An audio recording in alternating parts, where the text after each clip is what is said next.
Today we'll be going through equations involving grouping symbols or equations involving brackets. Whenever you see a bracket in an equation, I just want you to think about you need to multiply. Okay, so just multiply anything that's inside the bracket by the number that's outside. Okay, so let's go through an example. This will make more sense. Solve the following. 2 lots of 3x minus 4 is equal to 11. I see a bracket in question number A. So all I'm going to do is I'm going to use these little hooping arrows or arched arrows to tell me, okay, well, I need to multiply 2 times 3x and multiply 2 times negative 4. Okay, so let's look at this. 2 times 3x gives me 6x. 2 times negative 4 gives me negative 8. This equals me to 11. Okay, nothing has changed on the right-hand side, so I'll just bring it down. Because I'm solving an equation, I want x by itself, right? So my goal is always to have x by itself. What I'm going to do now is I'm going to get rid of that that negative 8 by adding 8 on both sides, making sure it's equal. Negative 8 plus 8 gives me 0, so I'll cancel that out. I'm left with 6x equaled me to 19. Okay.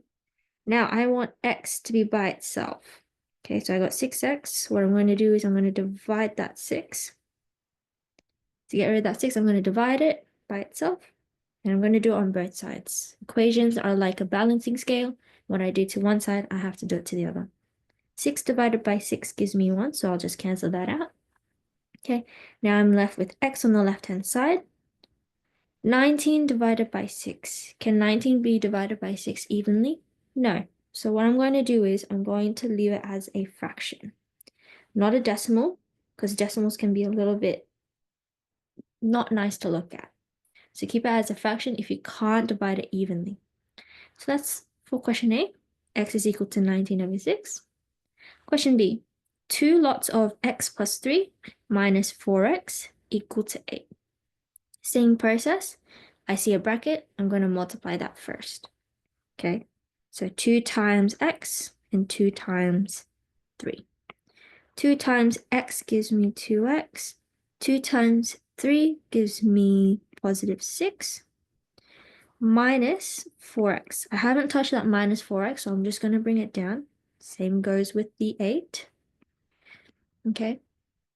In this part here, we're going to do an extra step that we didn't do in question number A, okay, which is collecting the like terms. So like terms means that they have the same letter and the same power. In this case, my like terms is 2x and negative 4x. Making sure you grab the sign in front of that term. In this case, I'm grabbing that negative. All right, what I'm going to do now, I'm going to write them next close to each other. And I'm going to add the 6 at the end. And it all equals me to 8. What I'm going to do is 2x minus 4x gives me negative 2x plus 6 equal to 8. I haven't touched the 6 or the 8 yet. Now I'm going to solve it. Okay. I want to get rid of that positive 6. So I'm going to subtract 6 on both sides. 6 minus 6 gives me 0.